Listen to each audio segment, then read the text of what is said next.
bertemu lagi dalam materi kali ini. Kita akan membahas APBN dan APBD.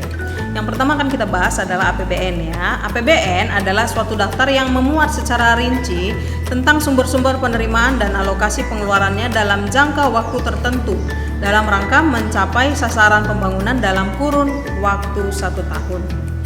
Nah, siapa yang menyusun APBN ini? APBN disusun melalui sebuah rancangan yang disebut dengan RAPBN yang disusun oleh pemerintah pusat. Jadi kalau APBN yang menyusun adalah pemerintah pusat, kemudian nanti akan dibahas dengan DPR. Ada 2 opsi yang dapat dilakukan.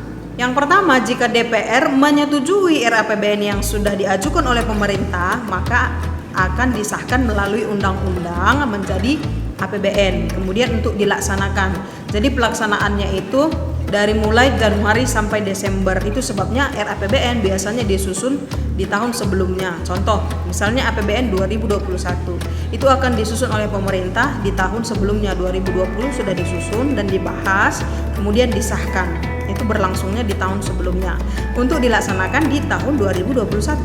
Nah, dalam tahap pelaksanaannya ini APBN diawasi oleh instansi yang berwenang, antara lain adalah Badan Pemeriksa Keuangan.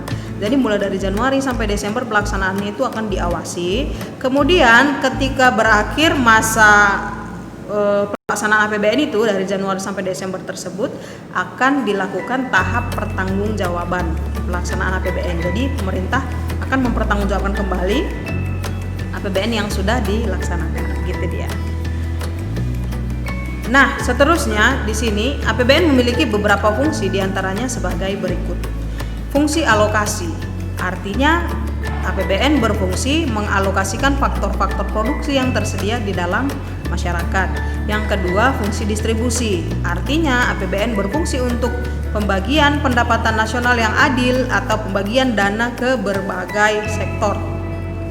Yang ketiga, fungsi stabilisasi, artinya APBN memiliki fungsi untuk terpeliharanya tingkat kesempatan kerja yang tinggi, tingkat harga yang relatif stabil, dan tingkat pertumbuhan ekonomi yang cukup memadai. Selanjutnya kita bahas APBD. APBD adalah suatu rencana kerja pemerintah daerah yang mencakup seluruh penerimaan dan belanja atau pengeluaran pemerintah daerah baik provinsi ataupun kabupaten dalam rangka mencapai sasaran pembangunan dalam satuan uang dan disetujui oleh DPRD. Nah, kalau tadi di APBN pemerintah pusat yang menyusun RAPBN-nya, kalau di APBD pemerintah daerah akan menyusun RAPBD namanya. Kemudian akan diajukan kepada DPRD, Dewan Perwakilan Rakyat Daerah. Jika seandainya RAPBD tersebut disetujui, maka akan disahkan melalui undang-undang oleh DPRD, disahkan menjadi APBD. Opsi kedua, jika seandainya ditolak oleh DPRD, maka akan dipakai APBD tahun sebelumnya. Begitu dia ya. Jadi ada 2 opsi, jika diterima disahkan menjadi APBD, jika ditolak digunakan APBD tahun sebelumnya. Sumber-sumber penerimaan dan pengeluaran negara. Setiap negara menginginkan untuk meningkatkan penerimaan dan pendapatan nasional karena dengan peningkatan pendapatan, kemakmuran suatu negara akan meningkat. Nah, ini adalah daftar sumber-sumber pendapatan negara yang digunakan atau dikelola melalui APBN. Untuk pendapatan negara bersumber dari yang pertama, penerimaan dalam negeri berupa pajak, yaitu pajak yang dikutip oleh negara adalah pajak dalam negeri berupa PPH. PPH itu adalah pajak penghasilan, PPN, pajak pertambahan nilai, PBB, pajak bumi dan bangunan, cukai dan lainnya. Jadi kalau misalnya biasanya kalian belanja ke Indomaret atau makan di restoran dikenain pajak pajak pertambahan nilai PPN, nah itu adalah sumber pendapatan negara. Jadi kita bayar 10%, kalau di Indonesia 10% ya PPN-nya, itu untuk pendapatan negara. Dan seterusnya gitu ya, ada banyak contoh pajak. Nah, yang kedua pajak perdagangan internasional. Nah, ini contohnya adalah bea masuk dan pajak impor. Kemudian yang kedua penerimaan yang bukan pajak. Jadi sumber pendapatan negara yang terbesar itu adalah pajak. Kemudian yang kedua ada sumber pendapatan yang lain yang bukan pajak. Apa saja itu? yang pertama adalah penerimaan sumber daya alam. Jadi kekayaan alam Indonesia itu menghasilkan pendapatan bagi negara. Yang kedua adalah bagian laba BUMN. Nah, badan usaha milik negara kan ada banyak ya. Misalnya contoh PLN, kemudian ada Garuda Indonesia dan lain sebagainya. Itu bagian labanya. Bagian laba itu artinya sebagian ya. Sebagian labanya itu akan masuk ke kas negara. Dan yang ketiga penerimaan negara bukan pajak lainnya, bentuk lainnya gitu ya. Kemudian sumber pendapatan negara yang kedua adalah hibah. Hibah itu adalah pemberian yang tidak mengharapkan balas gitu ya. Boleh dari luar negeri karena hubungan persahabatan gitu ya. Jadi ada negara sahabat mungkin memberikan bantuan dalam bentuk hibah. Artinya dia tidak perlu dikembalikan. Namanya pemberian secara cuma-cuma gitu ya. Nah, yang kedua sumber-sumber pendapatan daerah. Pendapatan daerah itu sumbernya ada beberapa. Yang pertama adalah pendapatan asli daerah. Pendapatan asli daerah itu terdiri dari pajak daerah, retribusi daerah, bagian laba badan usaha milik daerah atau BUMD, penerimaan dari dinas-dinas daerah, penerimaan lain-lain. Kemudian ada dana perimbangan. Dana perimbangan itu diperoleh dari bagi hasil pajak dan bukan pajak. Kemudian dana alokasi umum atau DAU dari pemerintah pusat.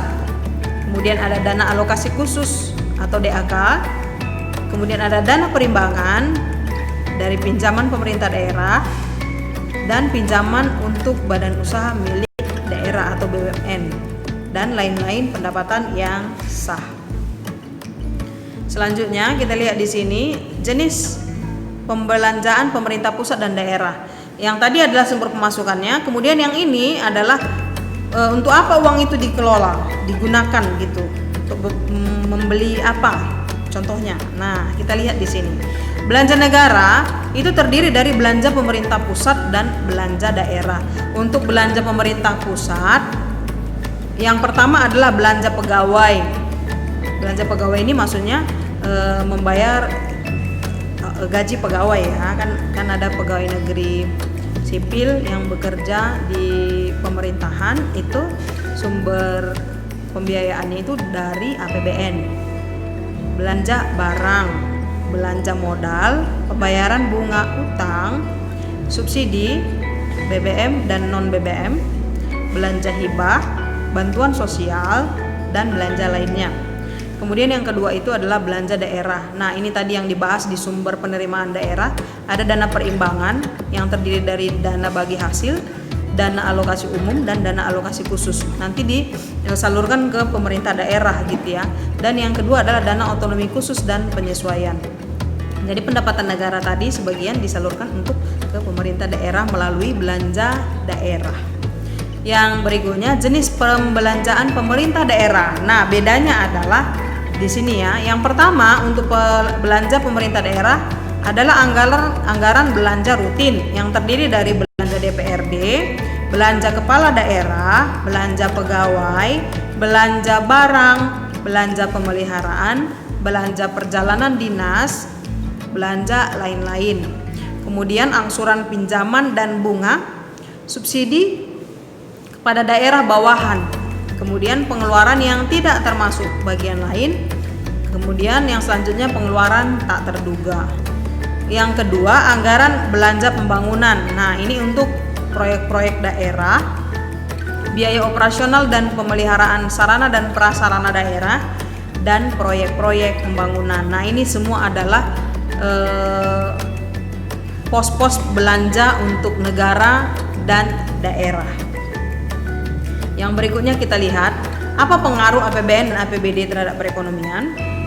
Adapun pengaruhnya antara lain yang pertama meningkatkan pertumbuhan ekonomi masyarakat. Jadi diharapkan APBN dan APBD ini dapat meningkatkan pertumbuhan ekonomi masyarakat. Yang kedua menciptakan kestabilan keuangan atau moneter negara. Yang ketiga menimbulkan investasi masyarakat. Yang keempat memperlancar distribusi pendapatan. Dan yang kelima memperluas kesempatan kerja.